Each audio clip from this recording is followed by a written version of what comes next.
Assalamu alaikum students, hope you will be fine by the grace of Allah. Let's start our lecture in the name of Allah who is the most merciful and the most beneficent.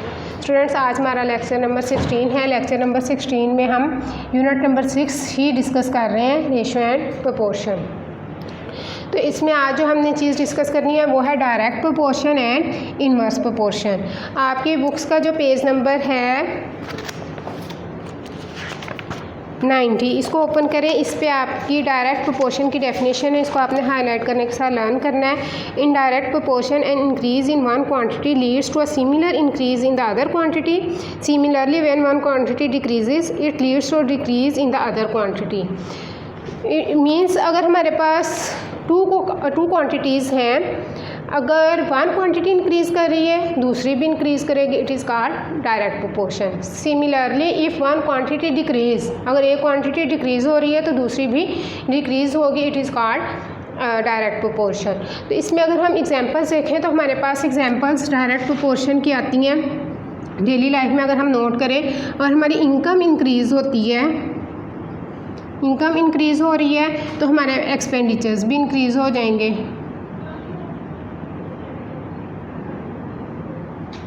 ठीक है। इसी तरह अगर हमारे पास time है, time अगर हम किसी वर्क पे ज़्यादा लगा रहे हैं तो हमारा वर्क भी ज़्यादा होगा, और हम कम टाइम यूटिलाइज़ कर रहे हैं तो हमारा वर्क भी उसी के अकॉर्डिंग कम होगा। और इसी तरह अगर हमारे पास है स्पीड, अगर हमारे पास किसी गाड़ी की स्पीड जितनी ज़्यादा होगी, स्पीड ज़्यादा है तो डिस्टेंस कवर्ड भी ज़्यादा होगा,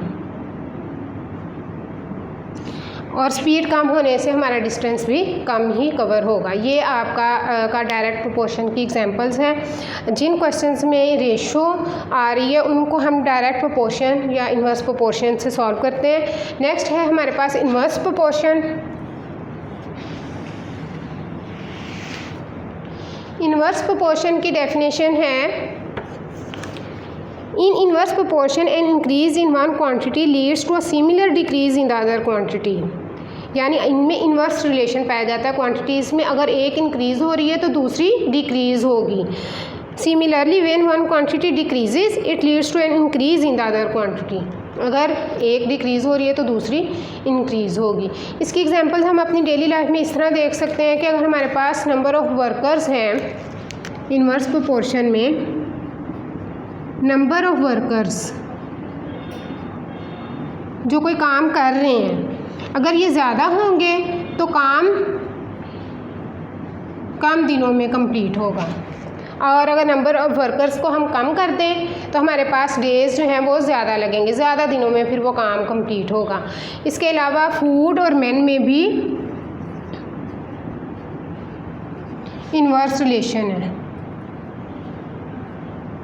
अगर हमारे पास फूड जो है क्वांटिटी उतनी ही है, उसी क्वांटिटी को अगर हम नंबर ऑफ़ मैन के साथ कंपेयर करें तो हमारे पास अगर नंबर ऑफ़ मैन इंक्रीज़ हो जाएंगे तो वो क्वांटिटी जो है वो कम दिनों के लिए चलेगी, और अगर हमारे पास नंबर ऑफ़ मैन ज़्यादा हो रहे हैं तो कम दिन चलेगी, और नंबर ऑफ़ मैन कम हो रहे हैं तो ज़्यादा दिन वो हम फूड जो है खुराक यूज़ कर सकते हैं। इसी तरह एक्सपेंडिचर्स और सेविंग में भी इनवर्स रिलेशन है कि इनकम के अकॉर्डिंग अगर हमारी एक्सपेंडिचर्स ज़्यादा हैं तो हमारी सेविंग क्या होगी, वो कम होगी। इसको हम अगर हम बच्चों के लेवल पे देखें तो हम किसी बच्चे की जितनी भी पॉकेट मनी है, अगर उसमें से ज़्यादा पैसे खर्च कर लेता है तो उसके पास कम पैसे जो हैं वो सेविंग के तौर पे बचेंगे, और अगर वो कम अपनी पॉकेट मनी के यूज़ कर रहा है तो उसकी सेविंग ज़्यादा होगी। अब हम डायरेक्ट और इनवर्स प्रोपोर्शन से रिलेटेड कुछ क्वेश्चंस हैं एक्सरसाइज 6B के, उनको सॉल्व करते हैं। देखें एक्सरसाइज 6B क्वेश्चन नंबर 10।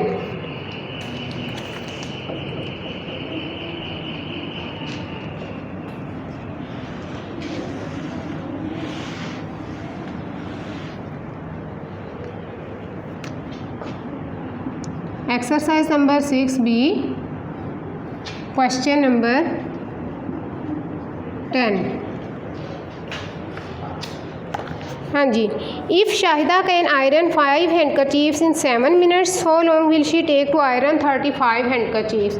तो स्टेटमेंट को पढ़ के आप लोगों ने इस चीज़ को देखना है कि हमारे पास इन क्वांटिटीज़ में डायरेक्ट प्रोपोर्शन आ रहा है या इन्वर्स आ रहा है। 5 हैंडकरचीफ्स अगर 7 मिनट्स में आयरन कर रही है शाहिदा, तो ऑटोमेटिकली 35 हैंडकरचीफ्स के लिए उसको ज़्यादा टाइम लगेगा। तो हम कहते हैं, सपोज कर सकते हैं, let the required time B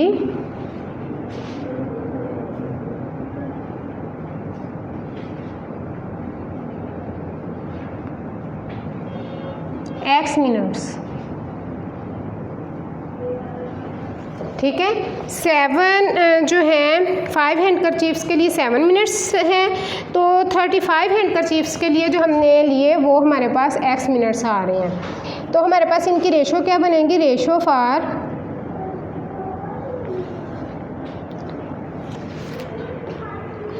for 35 handkerchiefs in x minutes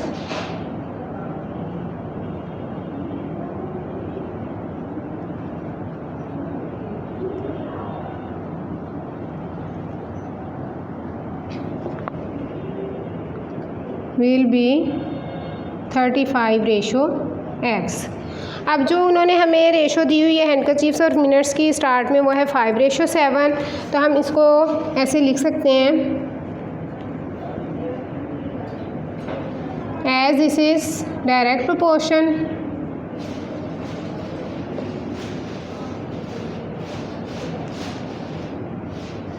so अगर हमारे पास इधर हैंडकरचीफ्स हम लेते हैं, रेशो हम मिनट्स लेते हैं कि कितने मिनट्स में वो आयरन होंगे। हमारे पास 5 हैंडकरचीफ्स जो हैं वो 7 मिनट्स में आयरन हो रहे हैं, और हमारे पास 35 हैंडकरचीफ्स कितने मिनट्स में होंगे। हमने बताया कि दिस इज़ डायरेक्ट प्रोपोर्शन, उसको हमने रेशो के फॉर्म में, प्रोपोर्शन के फॉर्म में लिख लिया। अब हम इसको लिखेंगे, this can be written as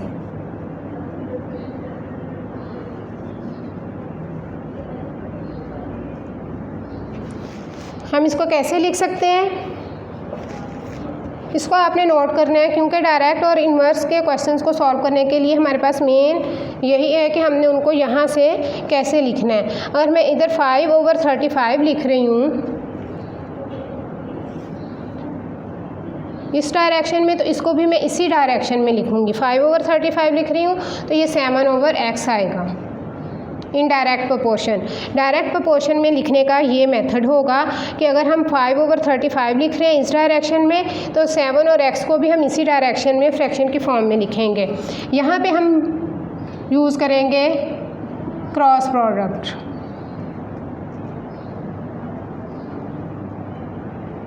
cross product में 5 × x होगा और इधर 35 ×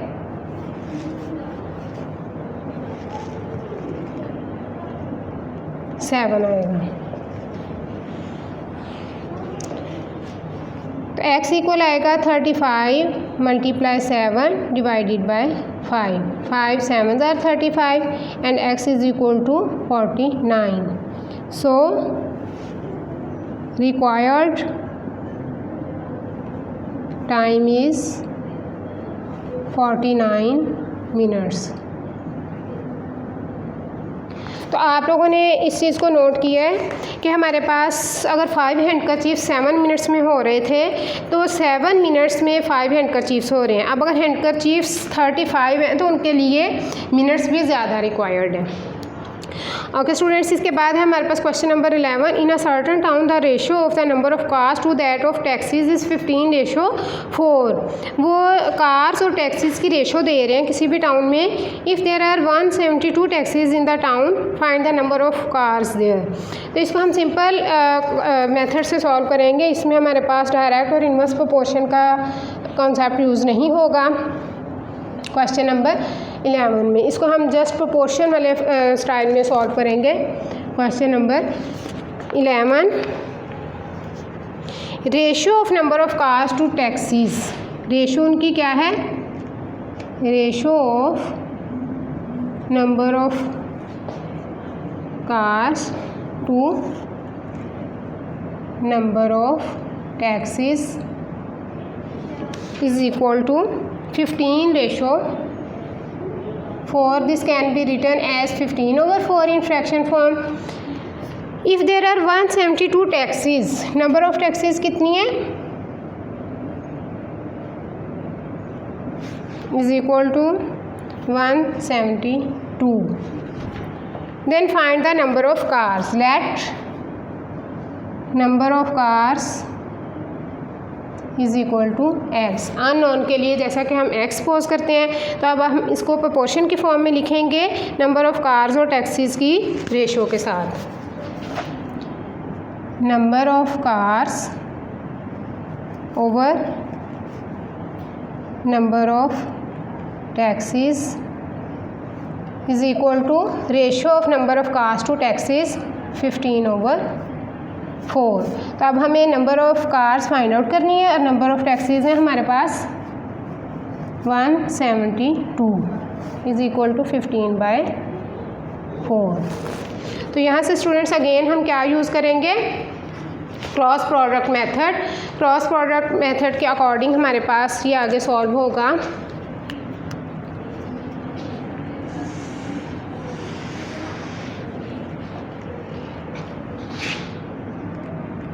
यूजिंग क्रॉस प्रोडक्ट हमारे पास आएगा 4 × x. 4 × x is equal to 172 × 15. तो x is equal to 172 × 15 divided by 4. 4 इधर आके डिवाइड हो जाएगा.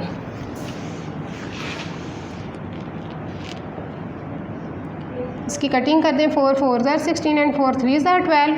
x इज़ इक्वल टू, जब हम 43 को 15 के साथ मल्टीप्लाई करेंगे तो ये हमारे पास आ जाएगा 645. So number of cars will be equal to 645. It is the required answer.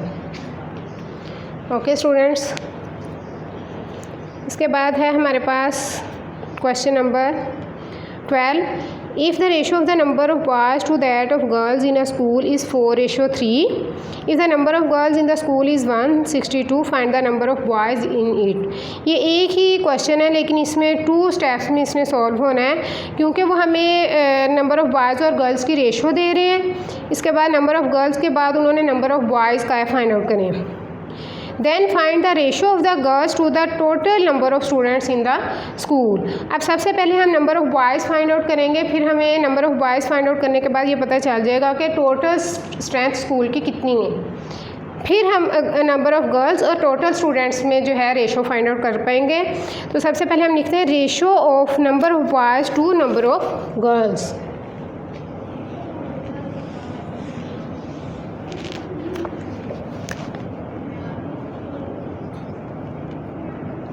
Ratio of number of boys to number of girls, यानी बॉयज़ की रेशो है 4 और गर्ल्स की रेशो है 3. जिस तरतीब से इधर स्टेटमेंट में वर्ड्स आ रहे हैं, बॉयज़ टू गर्ल्स है, तो 4 रेशो बॉयज़ के लिए होगी और 3 गर्ल्स के लिए, 4/3. इसके बाद उन्होंने बताया मैं number of girls is 162.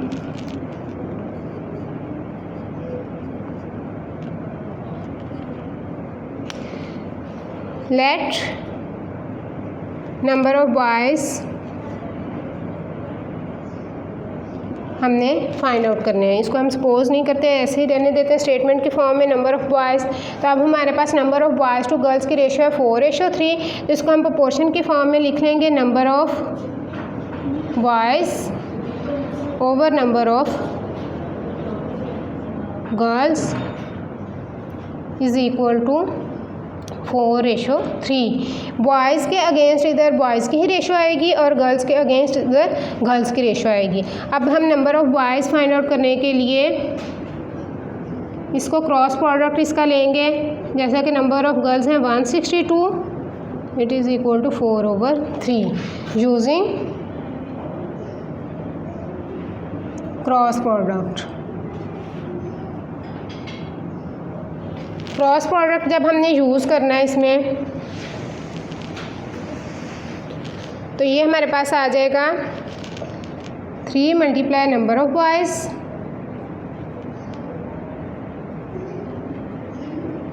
Is equal to 162 multiply 4. Number of boys is equal to 162 multiply 4 divided by 3. इसकी कटिंग करेंगे 3 5 ज़ार 15, 3 4 ज़ार 12. 54 मल्टीप्लाई बाय 4 216 हमारे पास नंबर ऑफ बॉयज़ आ जाएंगे. ठीक है, ये था हमारे पास जो उन्होंने कहा then find the number of boys. So number of boys क्या आएंगे 200 number of boys is equal to 216. अब उन्होंने स्टेटमेंट में हमें नंबर ऑफ़ गर्ल्स बताई हैं 162. अगर हम नंबर ऑफ़ गर्ल्स और नंबर ऑफ़ बॉयज़ को ऐड कर दें तो हमारे पास टोटल स्टूडेंट्स आ जाएंगे. टोटल स्टूडेंट्स क्या होंगे, नंबर ऑफ़ गर्ल्स जो हमें उन्होंने दी हुई हैं 162 प्लस नंबर ऑफ़ बॉयज़ 216. तो ये हमारे पास इक्वल आ जाएगा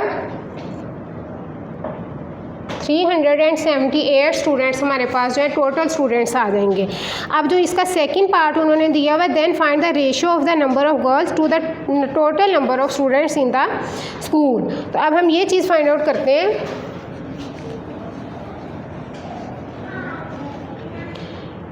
ratio of number of girls to total students. Ratio of number of girls to total students.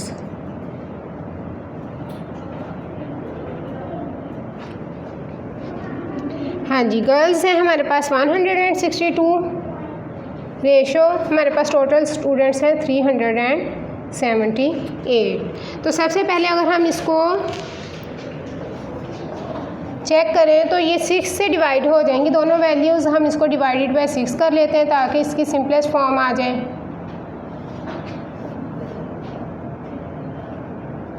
6 2 ज़ार 12, 6 7 ज़ार 42 और यहाँ पे 6 6 ज़ार 36 एंड 6 3 ज़ार 18. 6 से डिवाइड करने के बाद हम इसको 9 से डिवाइड कर देंगे ताकि ये मज़ीद सिंप्लीफाई हो जाए.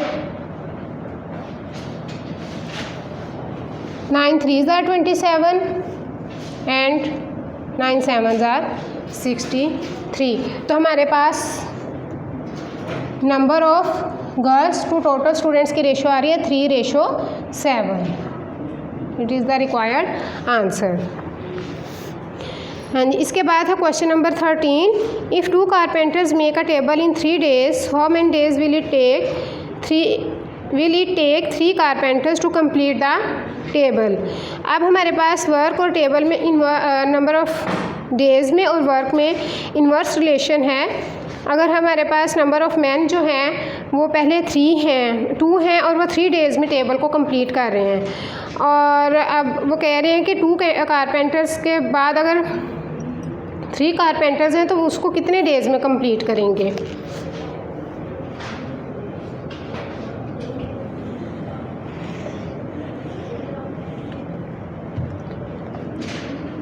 हाँ जी, क्वेश्चन नंबर 13 में हमें गिवन है कि हमारे पास डेज़ जो है हम डिवाइड कर ले सपोज करते हैं let number of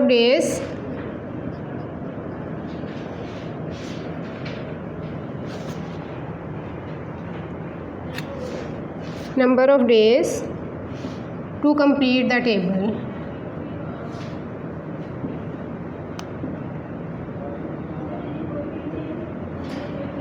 be x for 3 carpenters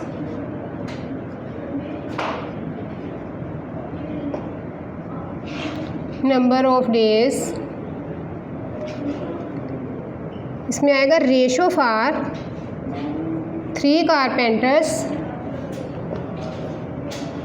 to number of days will be 3:x. तो अब हम इसको इस तरीके से लिखेंगे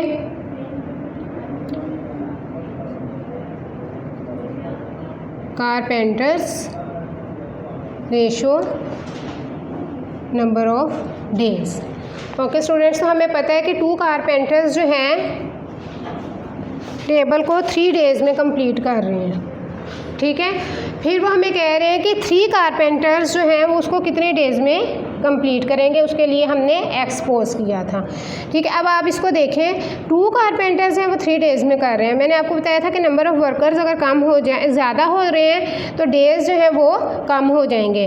तो इसमें हमारे पास इन्वर्स रिलेशन है, यानी अगर नंबर ऑफ़ वर्कर्स इंक्रीज़ हो रहे हैं तो नंबर ऑफ़ डेज़ हमारे पास कम हो जाएंगे। This is inverse proportion.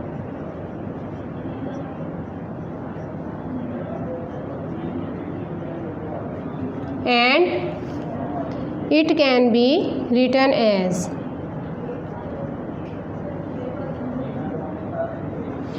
इसको हम कैसे लिख सकते हैं? अगर मैं इधर 2/3 इस डायरेक्शन में लिख रही हूँ तो इसको हमें इस डायरेक्शन में लिखूँगी, it is equal to x/3, ठीक है। अब यहाँ पे हम यूजिंग क्रॉस प्रोडक्ट लेंगे,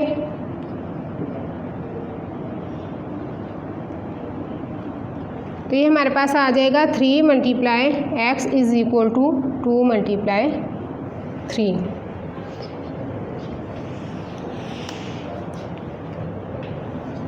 x is equal to 2 × 3 divided by 3 की 3 से कटिंग हो जाएगी और x हमारे पास आ जाएगा 2। सो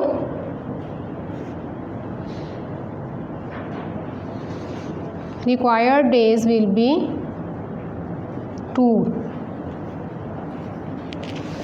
यानी अगर 2 कारपेंटर्स थे वो 3 डेज़ में कर रहे हैं। अब अगर नंबर ऑफ़ कारपेंटर्स जो इंक्रीज़ हो के 3 हो गए हैं तो नंबर ऑफ़ डेज़ कम होंगे। 2 डेज़ में 3 कारपेंटर्स जो हैं उस टेबल को कंप्लीट करेंगे। ओके स्टूडेंट्स, इसके बाद इस एक्सरसाइज का हमारे पास लास्ट क्वेश्चन है, question number 14। A policeman patrols 5 blocks in an hour.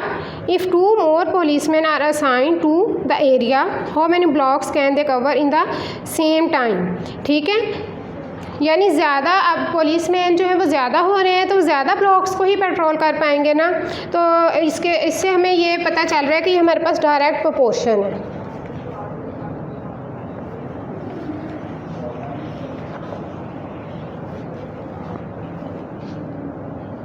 तो इसके लिए भी हम क्या सपोज करेंगे, हमारे पास नंबर ऑफ़ ब्लॉक्स जो हैं, let number of blocks is equal to x। तो जब हम इसको प्रोपोर्शन की फॉर्म में लिखेंगे तो हमारे पास आ जाएंगे policeman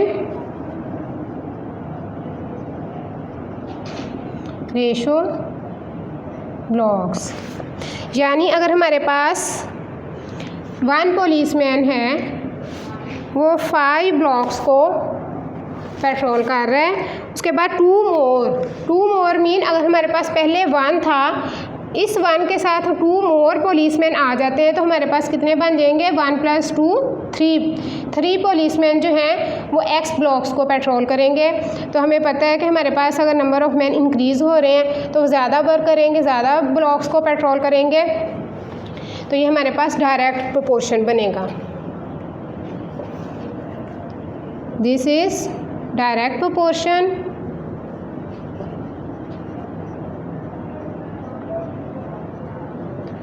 and this proportion it can be written as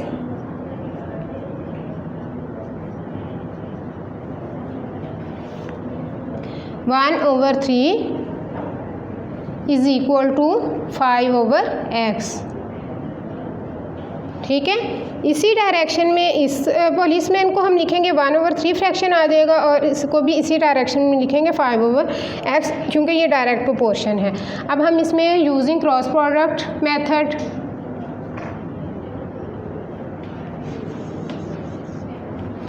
cross product से जब हम सॉल्व करेंगे तो ये हमारे पास आ जाएगा 1 × x is equal to 3 × 5, so x is equal to 15, यानी हमारे पास वो 15 ब्लॉक्स, नंबर ऑफ़ ब्लॉक्स क्या आ जाएंगे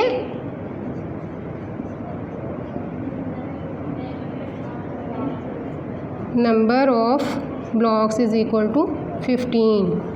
यानी पुलिसमैन, अगर हमने 2 मोर पुलिसमैन ज़्यादा 2 पुलिसमैन और लगा दिए तो हमारे पास नंबर ऑफ़ ब्लॉक्स भी ज़्यादा पेट्रोल होंगे। ओके स्टूडेंट्स, ये था हमारा आज का लेक्चर नंबर 16। मैं उम्मीद करती हूँ आपने इसको अच्छे तरीके से सुना होगा, समझा होगा। अब आपने इसके अच्छे तरीके से प्रैक्टिस करनी है। अल्लाह हाफिज़, दुआओं में याद रखें।